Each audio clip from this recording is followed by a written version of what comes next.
当地时间20号，美国会众议院两党达成协议，通过了一项价值950亿美元的援助法案，但其中仍夹带私货，提出向台湾地区以及美国在印太地区主要盟友提供约80亿美元的所谓援助。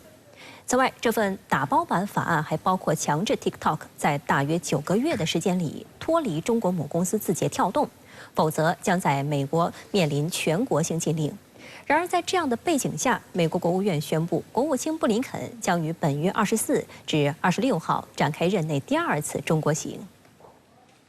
The bill is passed without objection. A motion to reconsider is laid on the table. 20号，美国众议院分别表决通过了4份法案。首先通过的是涉及 TikTok 的法案，带有迫使 TikTok 脱离中国母公司字节跳动，否则将在美国面临全国性禁令的条款。据新加坡联合早报分析，法案用词是剥离，意味着不卖就禁。也有观点认为，通常在法律实务层面而言，被施加这种压力的公司无法出售资产，而是被迫退出。耶鲁大学法学院高级研究员扎姆扎克指出， TikTok 事件创下了一个危险先例，意味着美国正在走一条技术民族主义道路。值得注意的是，美国国会此前已经多次就 TikTok 发难。就在上个月，众议院也通过一项类似法案，给了6个月的时间让 TikTok 来剥离。但这次的新法案将其延长到9个月，加上附加给总统的延时条款，最多为1年。分析认为，这一转变并非出于对 TikTok 的照顾，而是为了让法案顺利过关。因为一些重要的议员提出的反对原因是留给 TikTok 的时间太短。据悉，目前参议员玛利亚·坎特威尔已经转变态度，对法案表示支持。这意味着法案接下来在参议院过关的可能性大增。美国有线电视新闻网认为，最新版法案将强制剥离 TikTok 和原污、原以制裁伊朗等条款打包，也让他在参议院内更容易闯关成功。因为就目前来看，后面几项事情十分紧迫，许多议员不希望因为反对1、2个条款而将这个法案拆分成一条一条来进行重新审查。美国国会参议院多数党领袖舒默暗示，将在23号就相关法案进行表决。外界预测有80%的可能性通过法案。美国总统拜登此前也表示，如果法案到了他的桌面上，他一定会签署通过。The clock is ticking on TikTok, and I think as we think about this, this is going to pass as well. This is going to get signed into law. It's really just a matter of time. But importantly, this provision also allows the president to ban other apps like Temu, WeChat, Pinduoduo, Shein, a lot of things that we get plenty of Facebook ads and other ads for is also likely to be very impacted by what passes this weekend. 但这并不代表 TikTok 毫无选择。首先，在美国国会内部仍然有议员认为，只针对 TikTok 一家公司是不合理的，这也将给参议院带去一定压力。I, in particular, do not believe in a total ban of TikTok until we do a thorough review. We have not done that. So we will see what comes of this ban. TikTok 公司在最新一份声明中表示，不幸的是，众议院利用重要的外国和人道主义援助的幌子，再次阻碍一项将践踏1.7亿美国人，约占美国1半人口的言论自由权的禁令法案，摧毁700万家企业，并关闭一个每年为美国经济贡献240亿美元的平台。另一方面， TikTok 可以选择通过法律手段阻止法案实施，涉及美国宪法第1修正案。TikTok 还获得了广大用户以及一些民间团体的支持。目前，包括美国公民自由联盟等组织都反对全面禁止 TikTok。美国全国公共广播电台认为，一场旷日持久的法律战已经打响。拥有 TikTok 竞品社交平台 X 的特斯拉创始人马斯克也对法案表达了反对。他连发多条推文表示，尽管 X 可能是潜在的获利者， TikTok 也不应该被禁。马斯克认为，美国会此举将严重违反言论和表达自由。布林肯这次访问实际上也是和俄乌战场的形势和美国国内的这样一个选举的政治有非常大的一个关系。拜登个人的这个民调的支持率呢，现在有所上升。他跟特朗普这样一个这个民调的一个差距现在只有1个百分点因此呢，他现在感觉到呢，这个是希望更大那么他想在相关的问题上要采取更多的一个措施与 TikTok 一起打包通过的还有2024年印太安全补充拨款法案。事实上，这款法案是此次打包通过的共950亿美元对外援助法案中价值最小的，涉及81亿美元。目前尚不清楚具体要如何使用。值得注意的是，民进党当局第一时间对美方表示感谢。台防部门称，法案中19亿美元指定供美国防部用于协助台湾地区及区域伙伴，包括回补美国防部援台军备，支持美国防部对台的军事服务、军事教育及训练等。台防务部门声称，美国会充分展现美方对台湾坚若磐石的支持，将与美方协调相关预算用途，确保台海和平稳定。实际上，美国媒体近年来多次报道，美国对台军售延迟交货愈演愈烈。据悉，累计合约金额已经高达190亿美元。有岛内舆论指出，美国武装台湾提出所谓豪猪战略，实际上是美国布下的杀猪盘。这军援的项目是什么？他没有讲清楚。军援项目什么？对，我们再结合前一阵子美国经常讲的一句话，就是要把台湾当做一个弹药的储存的一个工厂的场地，或者在台湾生产这个各种武器弹药。我觉得他就把台湾当作东南亚一个兵工厂。就在美国会炮制一系列涉华恶法的同时，美国务院宣布，国务卿布林肯将于本月24号至26号对中国展开为期3天的访问行程，这也是布林肯1年内第2次前往北京。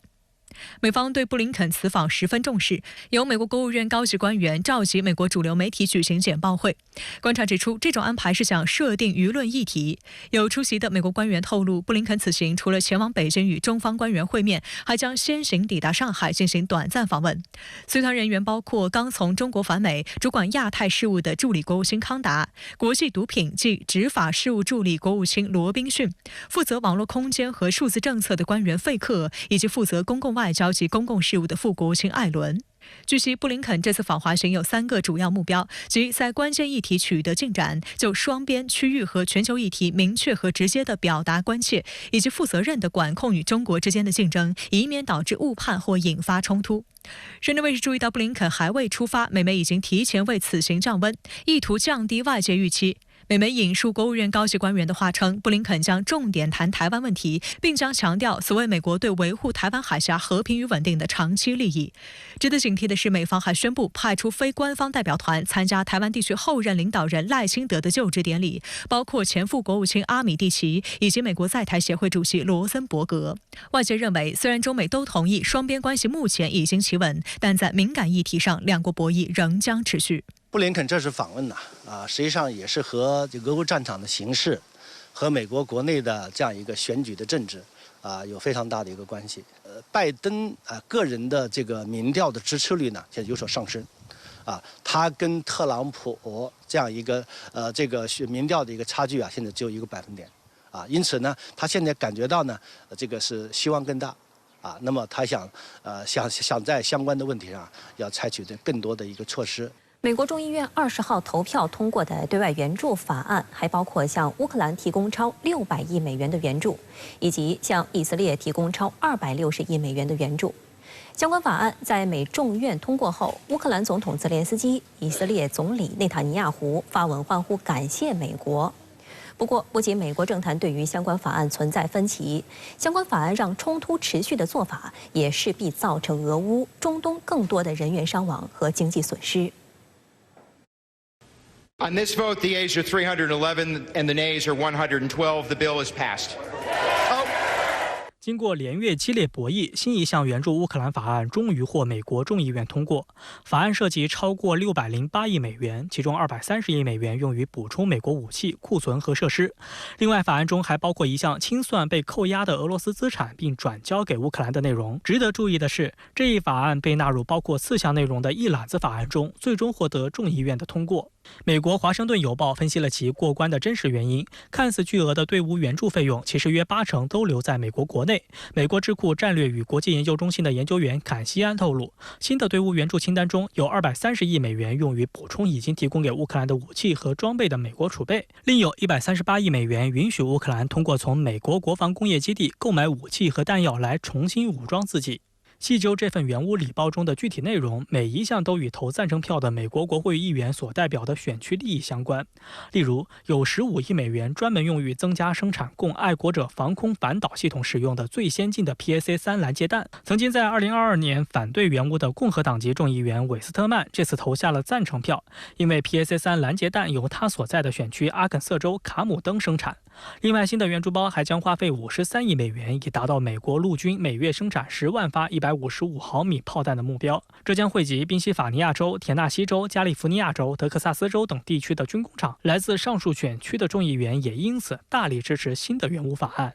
实际上，自俄乌冲突爆发以来，美国已向乌克兰提供了价值约750亿美元的援助，其中约463亿美元用于军事和安全方面。目前，全美至少31个州、71个城市的117条生产线正在为乌克兰生产武器。乌总统泽连斯基在接受美国媒体采访时也坦言，虽然武器装备是提供给乌克兰使用的，但他们都是美国生产、美国采购，钱都留在了美国。为了推动法案过关，美军高层也频繁出席议会听证会，加强游说。美国欧洲司令部司令兼任北约欧洲盟军最高司令卡沃利近日在出席美国国会众议院军事委员会听证会时称，如果不能尽快找到办法向乌克兰运送更多弹药和武器，俄军的优势将越来越大。目前乌克兰与俄罗斯的火力比为1:5，也就是说，俄军向乌军发射的炮弹数量是乌军能够还击的5倍多。他还说，但在几周之内，这一比例将很快升至1:10。今年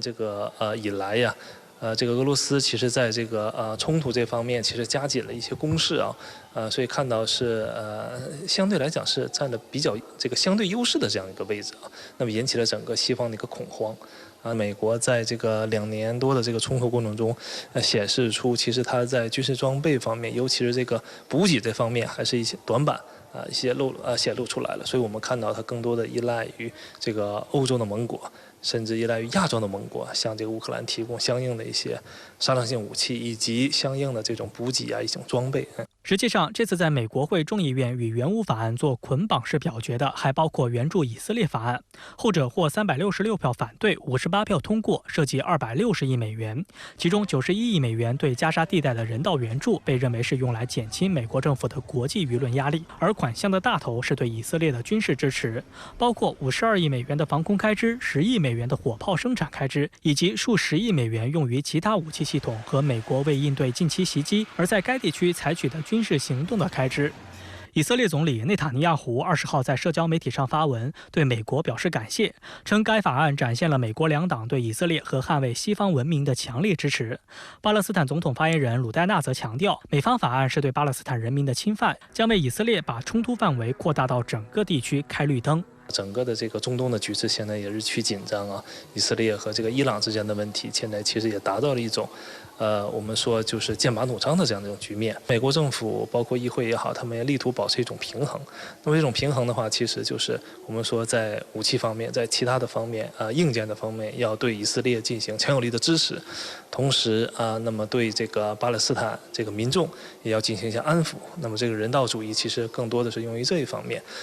那么从而达到一种政治上的平衡。此前有以色列媒体报道称，战争对该国的国力消耗巨大，以近日的伊朗和以色列互为袭击为例，以色列军方前财务顾问阿米诺亚奇说，相关防务成本可能高达10.8亿美元至13.5亿美元，且这些金额中不包括伊朗无人机与导弹造成的损失，而伊朗发动袭击的成本不及以色列防御成本的1/10。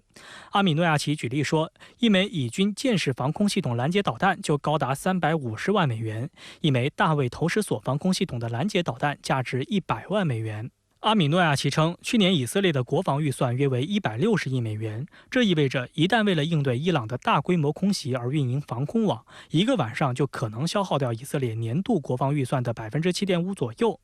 观察指出，如果没有美国的支持，以色列将失去防御能力。对于美方通过所谓国安紧急拨款法案，蔡当局上蹿下跳，台防务部门周日甚至喊话要和美方商讨如何花钱。您对此如何看呢，关先生？好的，主持人。那么对于这场在众议院卡壳已久，但是呢又是强行启动的所谓投票，众议长约翰逊被公认是在做一场政治赌博，甚至呢在法案表决通过之后 CNN 电视台网站今天的头条分析文章还在强调说 Johnson's position is still far from safe。约翰逊的众议长大位啊远未稳固，那么更是有媒体调侃，通过这个原物案，这就是约翰逊的政治墓志铭。诸如格林等共和党的强硬派众议员，他们逼宫弹劾约翰逊，像前任麦卡锡那样被轰下去，在国会山分分钟就都可能会上演。也因此啊，这次投票涉及中国台湾的法案操弄与权力游戏，尤其值得我们关注并且警惕。需要指出的是，这一次呢，在众议院强行闯关成功的是总额高达953亿美元的2024年国安紧急补充拨款法案，这呢是所谓一揽子法案。那么顶着党内特朗普阵营的压力搞所谓的全院投票，约翰逊是做了专门设计的，将法案一拆为四，并且呢又加进涉及到强行剥离 TikTok 的条款，以所谓21世纪以实力促成和平法案的马甲来做包装。那么这就设计出了背靠背进行的4轮分项投票。那么从投票结果来看，这第3项表决的所谓印太安全补充拨款法案，它的得票数是385对34，在4轮投票中，赞成的众议员数最高，反对的人数最少。那么印太安全补充拨款法案呢，它所涉及的80亿美元军事安全援助的大项，主要是流向中国台湾的，因此啊，被不少美国媒体直接简化为所谓的台湾条款。在我看来，最新投票再次见证国会山这一权力运行潜规则已经近乎公开化，大选年里展现对华强硬、操弄难打台湾牌，正在成为华盛顿的政治正确，成为驴象两党为数不多的共识性的行动。那么，鉴于美国参议院已经在2月间通过同类的一揽子法案，那么众议院通过的版本将会送往参议院和参院版本来合并成文，最快呢将会在下周2表决。因为民主党掌控着参议院，新法案通过是大概率的事件，而拜登呢一定也会在第一时间签字国会递交的法案文本。那么这大概也是蔡当局有人上蹿下跳、兴奋表演的动因所在。这当然构成中美关系的最新的挑战事态，是对拜登承诺所谓坚持一个中国政策、不支持台独的反言与反复，是美方在中国最核心利益上的折腾、挑事与越界。当然呢，是涉全球最重要双边关系的第一道红线问题，那么中方绝不会听之任之，会以最严肃的方式来向美方警告，台海和平稳定的最大风险是台独，中美关系的最大挑战也是台独。下周访华的美国国务卿布林肯势必会当面迎来中方的严正交涉，同时呢，更要在这里告诫岛内的防务部门，指望与美方商讨所谓的援助基金怎么花的问题，那根本是在痴人说梦。因为呢，未来法案即便签字落地，同样是面对各种的不确定性。那么在您看来，美方所谓涉台军援法案会落地实施吗？又面临哪些不确定性呢？我想最大的不确定性当然是来自正在纽约出庭应诉封口费刑事官司的前总统特朗普。华盛顿邮报注意到，日语啊现在已经出现了一个专门的新词，叫 Moshi Tora， 转译过来就是呢，假如特朗普。东京政客们现在都在操心，假如特朗普胜选的话，日本怎么办呢？这实际上也是外部世界都在担忧的所谓的特朗普风险。那么正因为特朗普此前公开放话，在进白宫之后1天之内就可以平息俄乌战争，但是呢，不会再给乌克兰一个子了。作为约翰逊妥协交易的一部分，昨天美国众议院表决的援乌法案所涉600亿美元的这个军援中啊，有100亿美元被列明是作为贷款发放的，也就是说乌克兰要还这笔钱。当然了，法案也列明总统有权在2026年决定是否对乌克兰豁免偿还。那么关键的问题来了，后年如果真是特朗普在白宫的话，他会选择豁免吗？下一个问题自然就是，特朗普还会爽快地向中国台湾来撒钱援助，做他早就认定的亏本交易吗？那么在拜登任内又是什么样的一种场景呢？我提醒台湾相关部门那些个跳脚表演者们，他们好好读一读美国防务新闻月初的一篇重磅调查，岛内已经有媒体把它翻成中文了，将其归结为美方无人敢答的一个所谓的棘手问题，也就是所谓太平洋问题。为什么美方对军事威慑中方投入不足？美报就声称，众议院军事委员会主席索恩贝里4年前提出2大战略追问：美国为防止与中国大陆发生军事冲突，究竟花了多少钱？这些钱是不是足够？那么，基于这样一个战略设计，索恩贝里提出太平洋威慑计划，也就是 PDI 相关法案也已经在国会通过。但是呢，根据防务新闻的追踪调查，法案落地实施的这几年间 ，PDI 它的真实投入，也就是钱的问题，已经成为无人敢答的一个追问。吕向两党现在都避之唯恐不及。美报甚至引述美军2任印太司令的一致的判断：面对中国大陆，美国在印太地区的所谓常规威慑正在减弱。台湾防务部门还有人叫嚷着要商讨所谓的援助事项。这纯粹是属于瞎扯淡，在我看来，那不过是制造更多军售凯子的画饼。且不说军援还在纸上，就论台当局已经买单的所谓的军购案，还有几百亿美元的押单呢。连路透社今天的电稿都在做背景交代，岛内自2022年起就一直在向美方抱怨，诸如毒刺导弹等订购的防空武器的这种交付是一拖再拖。对此，台湾防务部门有商讨权吗？商讨有用吗？您怎么看这项一揽子法案打包通过，并且禁止 TikTok 呢？折射了怎样的美国对华认知呢？是的，程健，都说大炮一响，黄金万两，950亿美元的一揽子拨款，国会老爷好大的口气啊！那么这笔钱什么时候能够兑现呢？从立法流程上看，众议院投票通过之后，下周还要提交参议院进行表决，再次通过后才会送到白宫椭圆形办公室的坚议桌上。在我看来，拜登总统提笔签字是大概率的事情。我细细翻阅了一下这项议案的全文，还是发现了不少有意思的信息点。它的标题很有意思，叫做《21世纪通过力量实现和平法案》。冠之以21世纪，说明这并不是什么新话术。熟读冷战史的朋友看到 "Peace through strength" 这句话，必然会心一笑。它来自里根总统1980年7月17号在共和党全美代表大会上的著名演讲。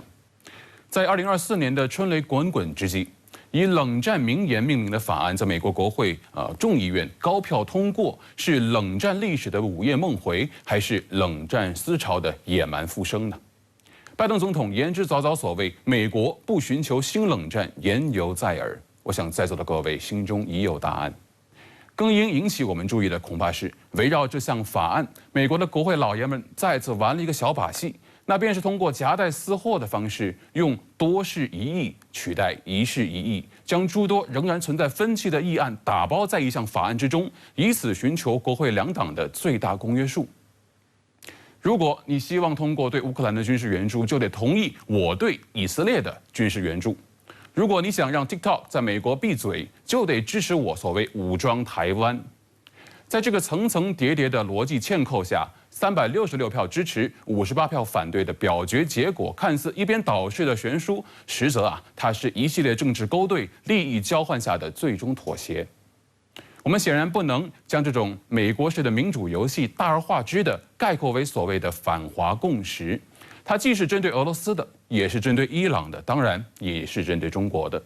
也正因为美国的四处树敌，让每一票赞成票都流向了不同的矛盾方向，留给我们的博弈空间仍然不小。但一个趋势不容忽视，自拜登总统上台以来，美国国会两院在2021年的第一个会期里提出的涉台议案就多达60项。这个数字远超特朗普总统任期内美国国会2届会期涉台议案的总和。那您觉得这一揽子军援拨款一旦通过，对俄乌及巴以这2大地区冲突又有何影响呢？每一位投下赞成票的国会众议员都能向美国选民宣称胜利，而真正的在开香槟、彻夜狂欢的，恐怕是即将拿到天价订单的美国军工复合体与代表不同利益的游说集团。让我们一起来看看这块价值950亿美元的蛋糕是怎么分的。608.4亿美元用以援乌，其中230亿美元用于补充美国武器装备与弹药库存，260亿美元用于援助以色列，其中91亿美元用于人道主义需求，另外81.2亿美元是用于包括台湾在内的印太地区。泽连斯基可以不用再酸内塔尼亚胡了，因为乌克兰拿了大头。这项法案不仅供给了战争机器最需要的燃料，更涵盖了美国对扣押一系列俄罗斯财产的处理办法。我们可以静待美国媒体未来一段时间披露更多的细节，比如说这笔巨款会用来采购哪些武器装备。客观地说，自俄乌冲突爆发以来，全球范围内援乌力度最大的国家有且只有美国。别看欧盟开会开得频繁表态一次比一次高调，实际上在真金白银上没有办法跟美国相提并论。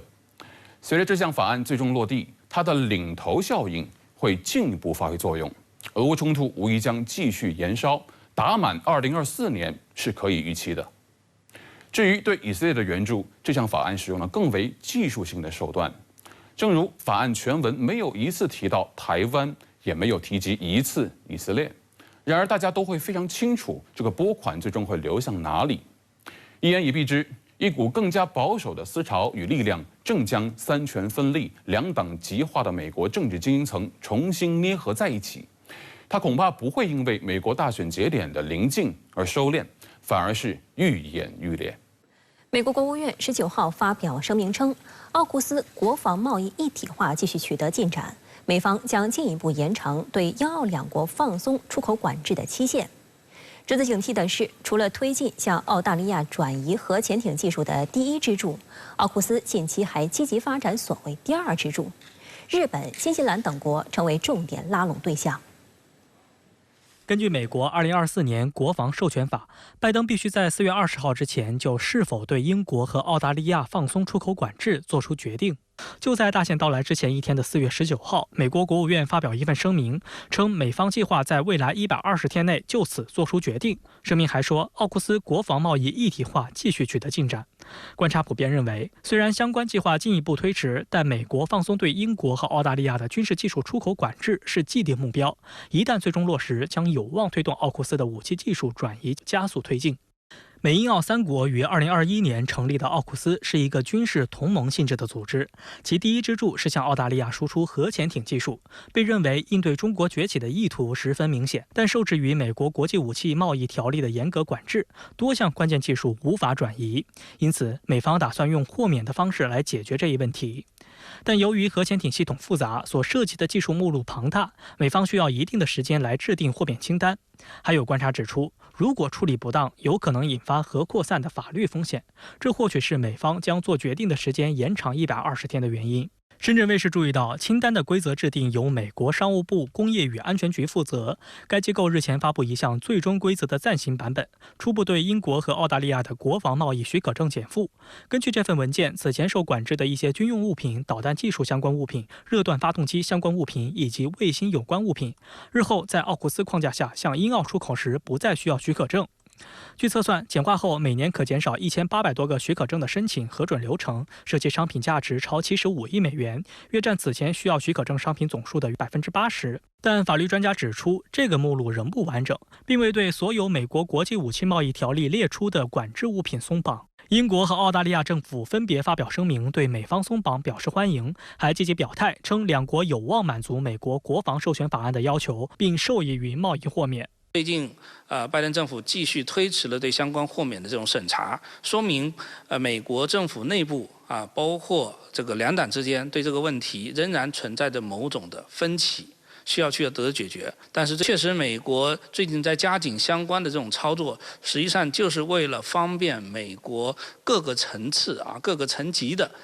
这个武器能够尽快的流到英国以及澳大利亚手中。针对美英澳拼凑三边安全伙伴关系，正在巴新访问的中共中央政治局委员、外交部长王毅20号批评，美英澳同盟在区内开发核潜艇，引发严重核扩散风险。岛国是岛国人民的家园，不是任何大国的后院。美英澳拼凑的三方安全伙伴关系，执意在这个地区引入核潜艇的开发，违背南太平洋无核区条约的宗旨，引发严重的核扩散的风险。值得警惕的是，奥库斯除了向澳大利亚转移核潜艇技术的第一支柱，近期还积极推动所谓第二支柱，也就是在印太区域谋求扩员，企图将更多国家绑上美英澳的战车。据悉，第二支柱包括一些先进技术合作，如人工智能、量子、网络、高超音速等非核领域。根据公开媒体报道，日本、新西兰、加拿大是第二支柱的重点拉拢对象。实际上，据日本产经新闻报道，在奥库斯成立的第2年，美英澳3国就分别试探过日本加入的意愿。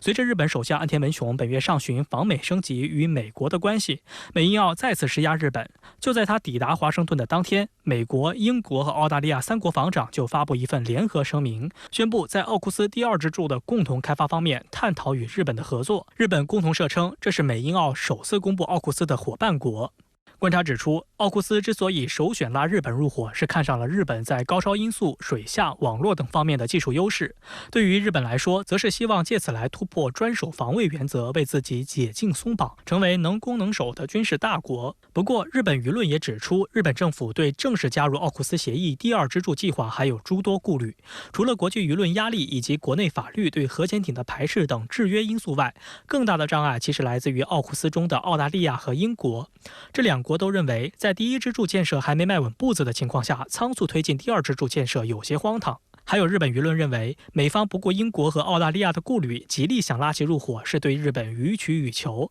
一旦点头，就必须容忍和满足美方的技术索取和利益盘剥。从经济上来说，第二支柱需要深层次的军备联合采购、标准统一、技术分工和出口管制等，而这些具有浓厚主权意味的权利，未来都或将掌握在美国的手里。实际上，我觉得这其实早在美国设计这个所谓的奥库斯协定之初，它就已经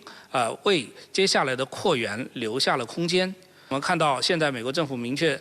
提到，这个所谓的扩员的可能性只限于奥库斯的第二支柱，也就是涉及到先进能力技术开发的这个部分。但是如果日本、韩国以及加拿大等国加入进来，会不会最后扩大到对第一支柱，也就是涉及到核潜艇的合作呢？我觉得这完全是值得令人怀疑的。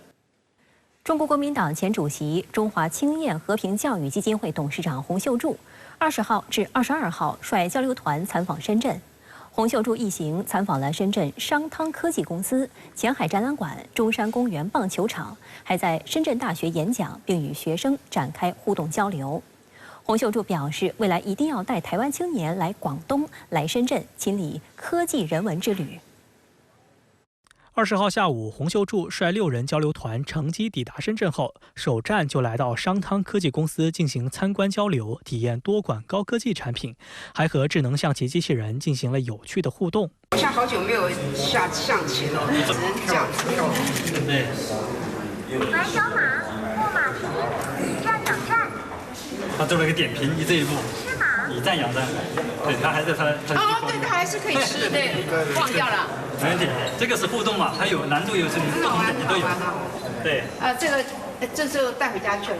洪秀柱是中国国民党内积极反对台独、推动两岸交流的代表性人物之一。他有着强烈的两岸情结，心怀和平统一的心愿，曾多次访问大陆。本月初，洪秀柱曾在社交媒体上透露，将在今年7月率领近200位台湾青年登陆访问。深圳卫视注意到，洪秀柱高度重视两岸青年交流，在这次的访深之旅中，就特别安排了深圳大学这一站。21号上午，洪秀柱一行来到深圳大学，与青年学生交流互动。走进会场时，洪秀柱与观众席上的学生、老师交流。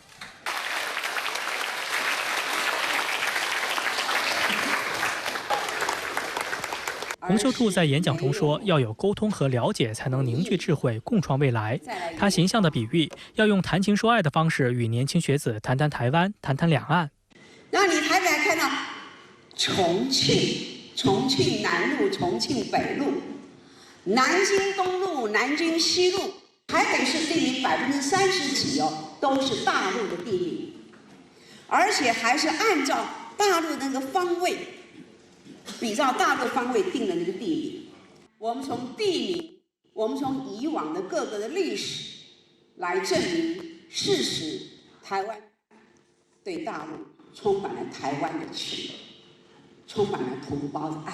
在演讲过程中，洪秀柱批评有些台湾人不认为自己是中国人，并强调台湾自古以来就是中国的一部分，台湾人身体里流的一样是中国人的血。有的台湾人说我不是中国人，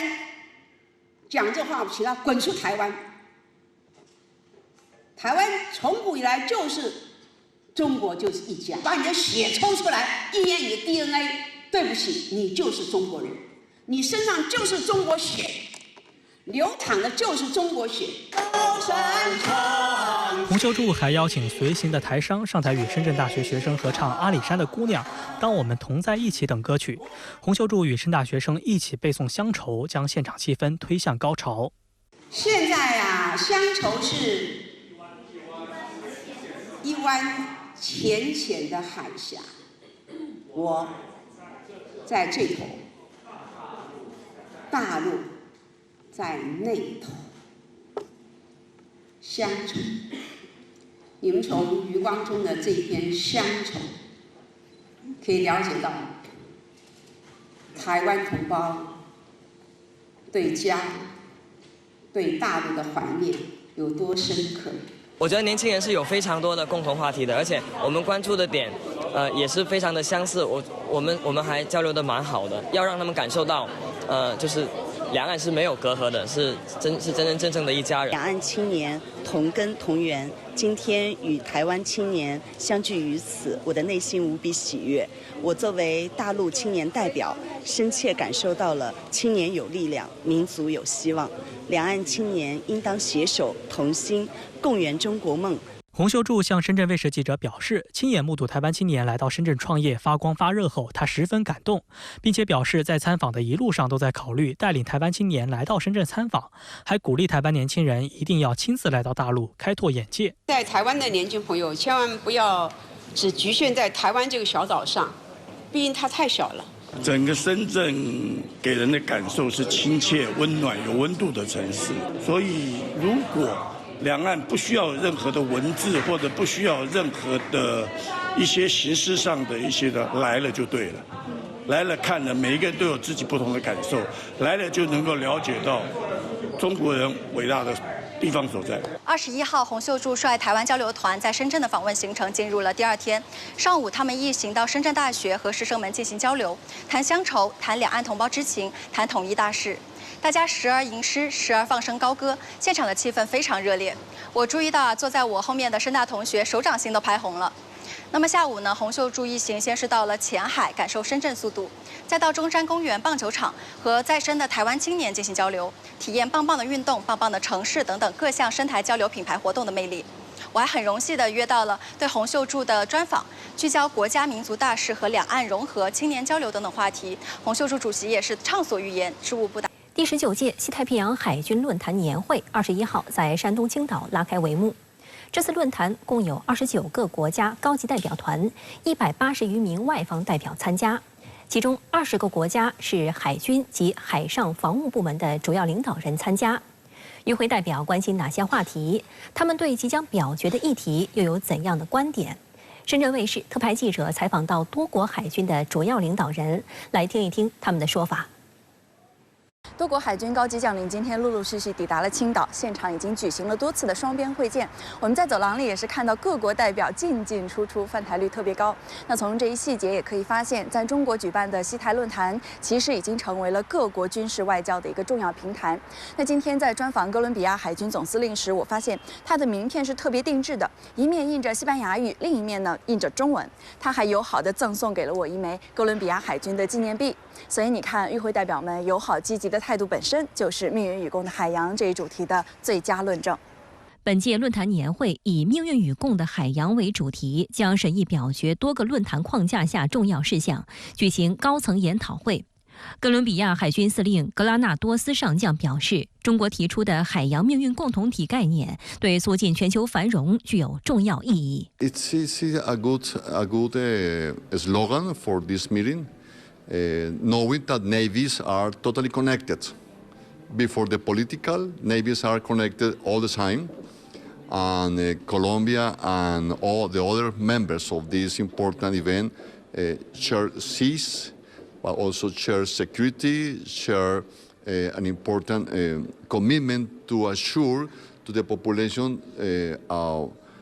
proper living there. 值得一提的是，这是中国时隔10年再次承办这一年会。在2014年的年会上，中方推动取得了包括批准巴基斯坦成为论坛观察员国、通过海上意外相遇规则在内的一系列成果，获得了与会各国海军代表的高度评价。孟加拉国海军参谋长纳兹穆尔上将对深圳卫视表示，海上意外相遇规则现在已是解决各国海军海上事务的重要准则。I think the very theme gives us the platform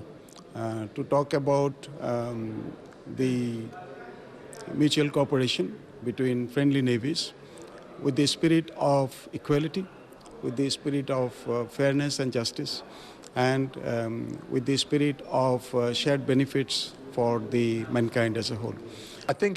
英国第一海务大臣、英国皇家海军参谋长本杰明基上将告诉深圳卫视记者，自己是作为观察员国的代表来参加此次论坛。他认为，海上意外相遇规则对海上风险管控具有重大指导意义。Anything we can do to avoid misunderstanding at sea is really important and has my strong support. So I see this as a helpful contribution. Because accidents at sea can very quickly become very dangerous things, and we need to avoid that wherever we can. 泰国皇家海军司令阿东·潘尼亚姆上将认为，海洋问题是全球化时代的重要议题，海洋安全需要各国共同维护。这是他这次将在论坛年会发表演讲的主题。I will take a speech. We are going to talk about the problems of the law that should be solved